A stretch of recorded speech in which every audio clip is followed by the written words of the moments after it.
Bienvenidos a Enfoque Jurídico por CAL TV, el canal del Colegio de Abogados de Lima. Los saluda Raquel Salazar, como todos los sábados, con entrevistas y analizando los temas más importantes en el ámbito jurídico, político e institucional. Hoy nos acompaña el destacado abogado constitucionalista Lucas Gersi, a quien le damos la bienvenida. Muchas gracias por haber aceptado la invitación. Claro, no, gracias Raquel a ti por invitarme. Yo feliz de estar acá y de conversar sobre absolutamente cualquier tema que quieras traer a la mesa. Me parece muy bien. Acá. Bueno, desde el 22 de octubre, el gobierno que preside José Gerí ha decretado el estado de emergencia en Lima y Callao para enfrentar la delincuencia organizada.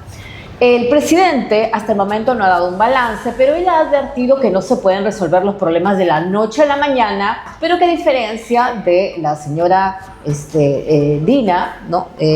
La expresidenta, él ha señalado que ahora sí hay una persona al mando de esta lucha contra la inseguridad ciudadana. Lo cierto es que durante su gestión y desde que se ha decretado el estado de emergencia, todos los días se comete un asesinato, ¿no? En Lima se registraron 24 homicidios hasta hace unos días, 5 en el Callao y a nivel nacional 157.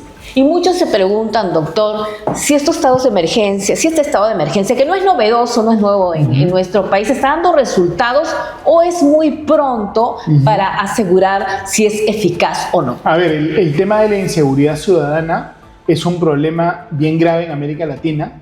América Latina es de lejos la región más peligrosa en el mundo, ¿no?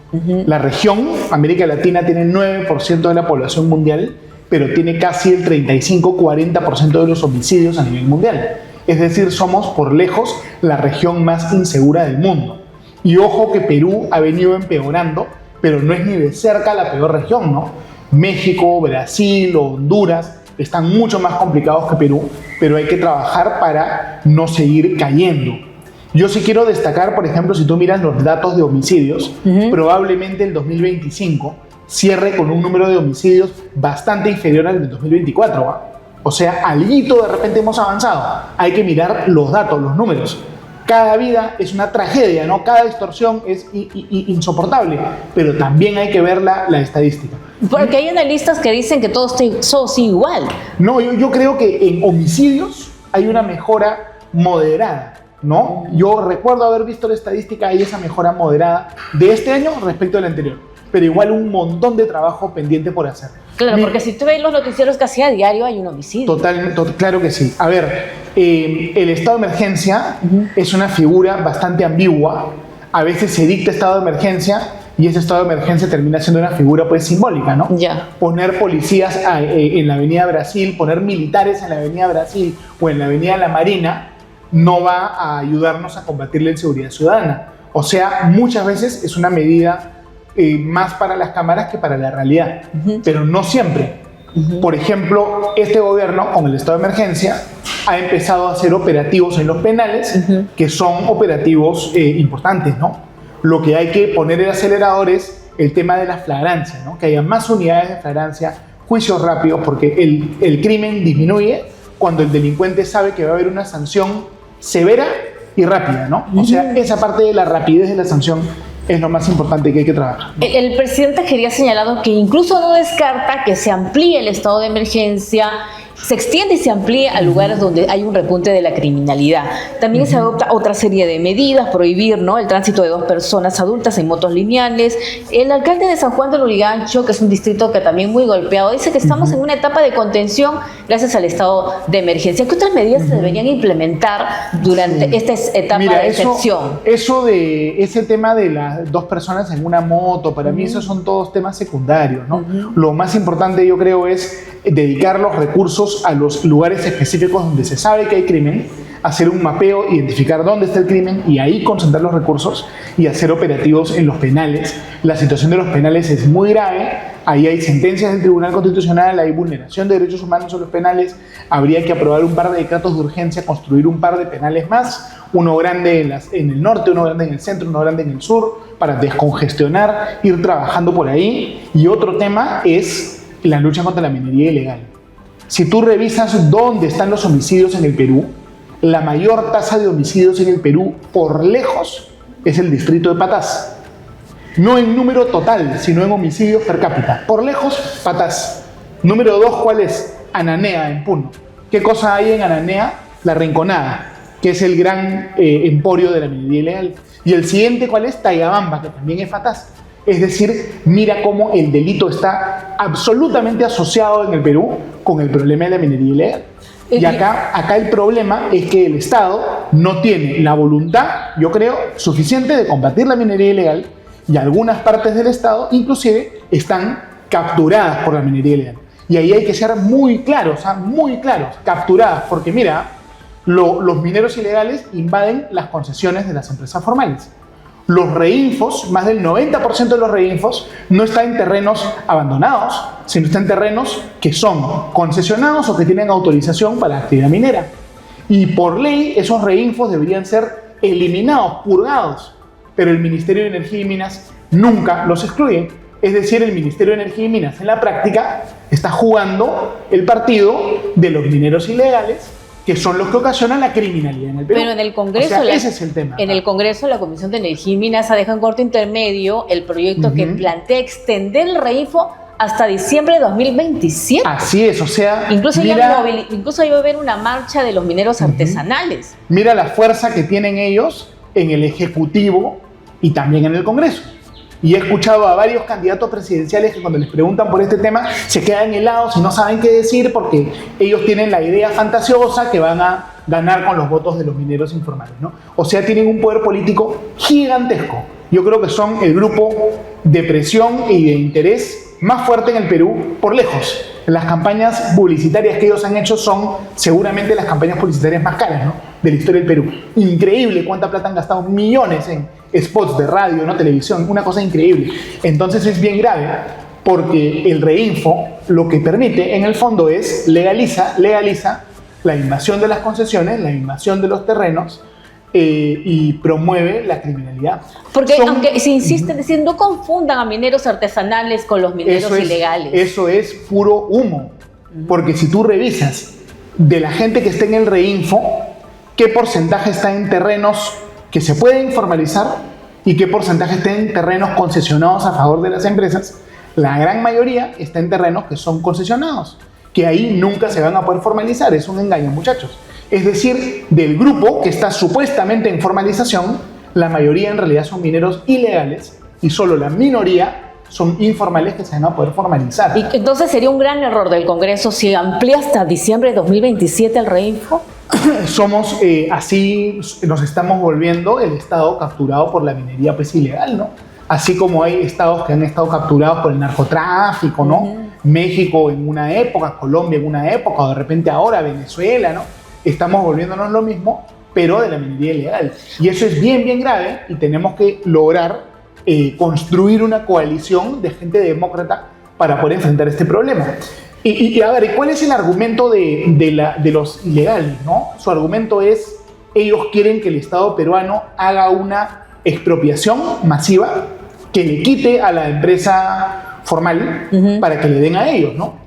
Que es un poco como la reforma agraria, como Velasco, ¿no? Yo quiero que la tierra sea mía, quítale al grande, dame a mí, que yo soy el chico. Entonces estamos en esa lógica que ya no es una lógica, pues, de una democracia, sino es más la lógica populista de expropia a uno para darle a otro. Con eso ya el Perú seguro perderá el grado de inversión y nadie pondrá, pues, un sol en el Perú, ¿no? Bueno, y volviendo al caso del tema de inseguridad ciudadana, se ha creado la División de Investigación de Extorsiones a cargo del coronel Víctor Reboredo Farfán. También algunos reclaman que mayor inteligencia operativa, ¿no? A esta unidad o esta división, bueno, ¿se pueden lograr resultados hasta julio de 2026? ¿Es posible? Bueno, ¿Se le debería dar plazo a esta división? Es posible lograr resultados. La policía en el Perú es profesional, es buena, pero necesita el apoyo, el respaldo tecnológico, ¿no? Hay que invertir en eso, hay que apoyarlos y hay que desearle éxito. Y es importante separar a los malos elementos también, porque también, lamentablemente hay malos elementos en la Policía Nacional que pueden hacer fracasar. Definitivamente ese es un problema que tenemos que ser conscientes, ¿no? También en el INPE, también en el INPE siempre se ha escuchado que A veces directores de penales le cobraban cupo pues a los presos, se recibían Hay una un segundo sueldo. denuncia Ese tema es muy contra grave. el jefe del INPE actual, aunque el ministro ha señalado que por cada denuncia no pueden remover a un funcionario, pero hay una grave denuncia, y eso obviamente en medio de esta inseguridad ciudadana dice, bueno, ¿y cómo están nuestros penales? Otro tema, el estilo del presidente Gerí, ¿no? Hay opiniones divididas, ¿no? Algunos de que le gusta la foto, salir en TikTok, en las redes sociales, que se remanga las mangas, los vemos que está encabezando todos los operativos policiales.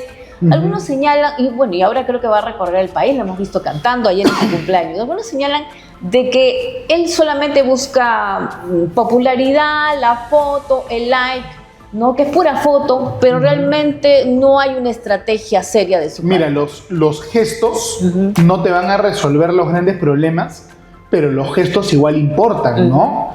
El presidente con gestos comunica una imagen, construye credibilidad, da seguridad. Por ejemplo, Gerí es una persona que le contesta a la prensa, que eso es algo que Pedro Castillo no hacía, que Dina Boluarte no hacía.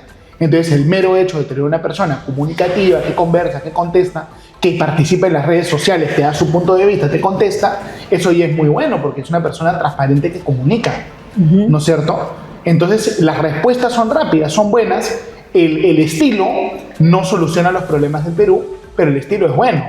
Por ejemplo, el que ordene que se cante el himno nacional los lunes en los colegios, en las instituciones, también ha generado un debate porque señalan algunos de que se busca distraer a la opinión pública. Pero, pero eso es algo que siempre se hizo, ¿no? ¿Cuándo se dejó de hacer eso?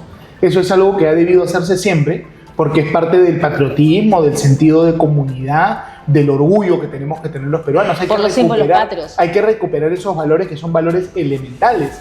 Porque parte del problema de inseguridad y polarización que hay en el Perú es que hemos perdido nuestro civismo, o sea, hay que recuperar el civismo, ¿no? Acá todo el mundo ve que el que piensa distinto ya es un enemigo y nos olvidamos que todos somos al final peruanos. O sea, eso es bueno.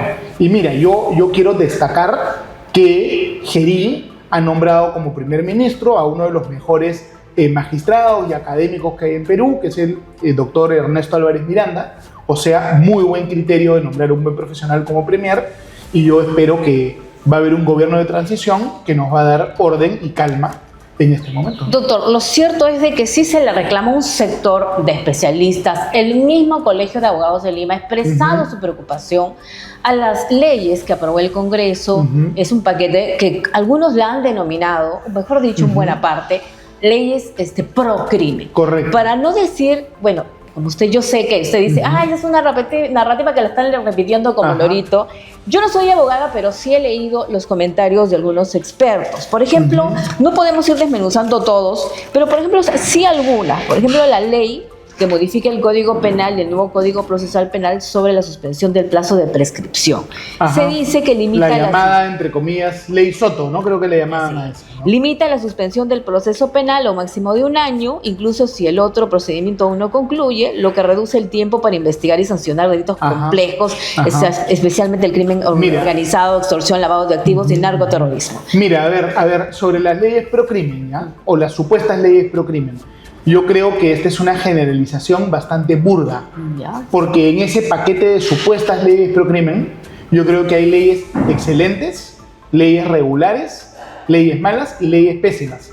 Es decir, hay de todo. Y aquí están queriendo mezclar papa con camote, con trambollo, con oyuquito, mezclan todo y te crean una especie de discurso, pero que no tiene una línea común. O sea, analicemos caso por caso y analicemos desde una perspectiva constitucional. ¿Por qué? Mira, esa ley que tú mencionas está dirigida a incentivar que el Ministerio Público haga un trabajo diligente.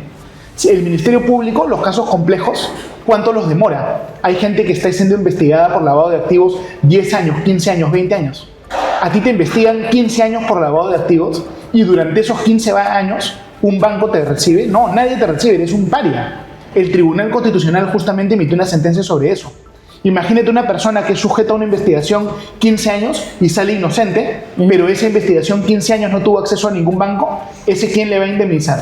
Entonces es muy importante que haya un incentivo para que la fiscalía trabaje rápido. O sea, hoy día son eternas las investigaciones. O sea, se estaban cometiendo excesos claro, y abusos. Ese es el derecho al plazo razonable. Y mira, antiguamente, cuando la fiscalía tenía una investigación y a la fiscalía se le vencía el plazo, tú te ibas al Tribunal Constitucional con un habeas corpus y el Tribunal Constitucional le decía al fiscal, si tú no resuelves dentro del plazo, archivo el caso. Es decir, el fiscal tenía un incentivo para investigar rápido. Pero luego cambió la jurisprudencia, el fiscal se demora un montón y el tribunal ya no le archiva el caso, sino con las justas le da un jalón de orejas, ¿no? Entonces, hoy en día, como ha cambiado la jurisprudencia, el incentivo ya no es a trabajar rápido, sino a trabajar lento. ¿Y quién sufre? Sufre el ciudadano. Entonces, esa es una ley que tiene por objeto defender los derechos fundamentales. Pero ¿no es muy corto para casos complejos? No, yo creo que no, son plazos larguísimos, décadas de investigación. O sea, eso es lo que busca ese tipo de leyes, ¿no? Ya. Es que ahí ya viene pues ya la parte pues política, se han politizado las investigaciones, ¿no? Estas investigaciones larguísimas no tienen que ver con temas de seguridad ciudadana, sino es otro tipo de temas. La seguridad ciudadana, los temas graves, es para flagrancia, capturarlo de inmediato, ¿no? De inmediato. No es este tipo de delitos que ya es otra lógica. La otra ley es la que reduce las facultades de la Fiscalía en la conducción de investigaciones. Transferencia parcial de atribuciones a la policía, debilitando la dirección del Ministerio Público en casos complejos. Claro, eso es debatible, ¿no? Eso es debatible. Ahí el Tribunal Constitucional emitió una sentencia, y es una sentencia interpretativa. Y si tú lees la sentencia del Tribunal Constitucional, el Tribunal Constitucional interpreta la ley y al final te dice, ojo, el que investiga, el que lidera, sí es siempre la Fiscalía, ¿no?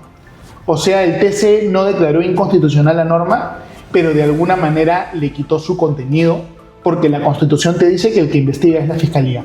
Ese tema ya está resuelto ya. Hay que leer la sentencia del Tribunal Constitucional y aplicar la sentencia del Tribunal Constitucional. Ya está resuelto, ya está definido, ahí no hay mayor problema que se haya generado. La redefinición de lo que es una organización criminal que se está excluyendo a los partidos políticos, ahí hay todo un debate. Explícanos sobre ese punto.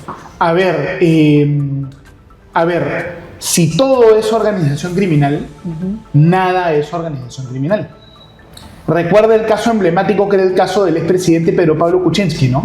Que dijeron que había cometido una organización criminal porque era él con su secretario y su chofer y era organización criminal. ¿Te acuerdas? Es decir, utilizar ese término de una manera tan poco seria permitía a los fiscales investigar casi cualquier caso eternamente. Entonces, la ley del Congreso es muy, muy buena, porque la ley del Congreso lo que dice es las normas muy duras en contra de organizaciones criminales, aplícalas a las verdaderas organizaciones criminales. O sea, un partido o el Tren político de Aragua, los extorsionadores. No es que yo digo que acá está Lucas Gersi con su amigo y su otro amigo, ya así no es, pues, ¿no? O sea, un partido político no puede ser declarado organización criminal así sus dirigentes estén metidos en delitos como lavado y otros. No puede ser. Bueno, Tienen que cumplir una serie de requisitos. Hay delitos que sí permiten la organización criminal. Ya. Por ejemplo, si se descubre que hay personas de un delito, de un partido político que se dedican al tráfico de personas o al narcotráfico o a la extorsión, ellos serán considerados una organización criminal, ¿no? Acá el problema también era que a todo le decían organización criminal. Ya el concepto, perdóname el uso del término, el concepto se había pues degradado, devaluado, ¿no? Si tú lo aplicabas a todo, ya no lo aplicabas a los casos verdaderos, importantes. Entonces, mira, es como que yo te digo, ¿no? Todos los casos son normales, pero un caso es urgente. Ya. Si todos los casos son urgentes, ya nada es urgente. Entonces ya no tiene sentido que algo sea urgente. Es lo mismo con la organización criminal. Yo lo que quiero es darle más importancia a los casos más graves. Pero para que eso tenga sentido, yo tengo que de verdad seleccionar los casos más graves. No puedo decir que todo es lo más grave, claro. Nada es lo más grave. También la ley de reforma del procedimiento de flagrancia, ¿no? Introdujo restricciones procesales que dificultan la actuación inmediata del fiscal y el control judicial efectivo en intervenciones por crimen organizado. A ver, ahí sí me agarraste, no conozco el detalle, perdón, no he leído todas estas normas, ¿no?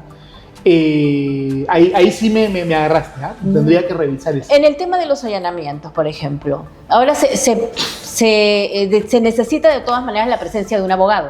Ah, es esa es. Por ejemplo.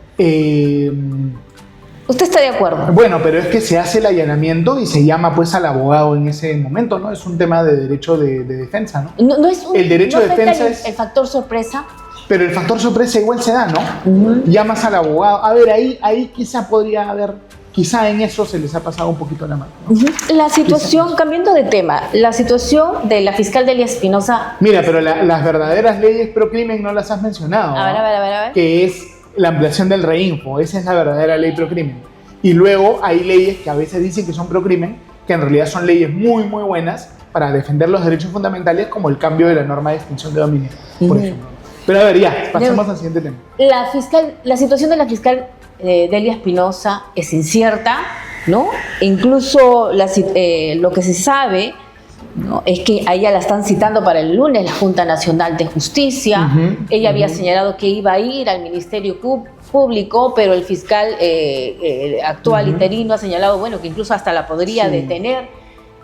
Algunos señalan que la Junta Nacional de Justicia ha cometido un desacato. ¿Qué opina al respecto? Mira, a ver, la fiscal Delia Espinosa fue suspendida por la Junta Nacional de Justicia y ella presentó un amparo, pero su amparo no fue... ¿Sabes cómo fue la historia? Delia Espinosa presentó un amparo para que no entre Patricia Benavides. De eso trataba el amparo, ¿ya? No. En el interín, a Delia Espinosa la suspenden. Y el amparo que trataba de una cosa, que era para que no entre Patricia Benavides, se convirtió en un amparo para que regrese Delia Espinosa. Entonces eso ya es un Frankenstein. Si yo presento una demanda por una cosa, no puedo después transformar la demanda en una cosa pues totalmente distinta. O sea, yo creo que el Poder Judicial está emitiendo resoluciones un poco politizadas y que este es un proceso ya totalmente desnaturalizado. Pero las resoluciones judiciales no deben acatarse y luego apelar. Claro, por supuesto que se tienen que acatar y ahí hay un debate jurídico que eventualmente de repente el Tribunal Constitucional lo va a definir, ¿no?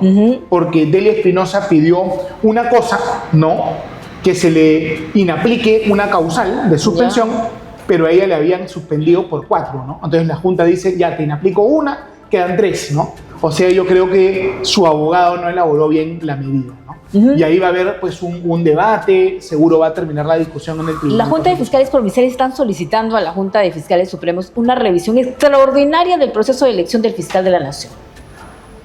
Bueno, eso es algo que no se debe aceptar, ¿no? Porque el Ministerio Público es una institución jerárquica y donde manda capitán no manda marinero, ¿no? Eso es como que los sargentos le dicen a los coroneles, oye, tienes que hacer así, tienes que hacer así. Eso es ya dañar más a una institución que está tan dañada, ¿no? Porque mira todos los escándalos del Ministerio Público, ¿no?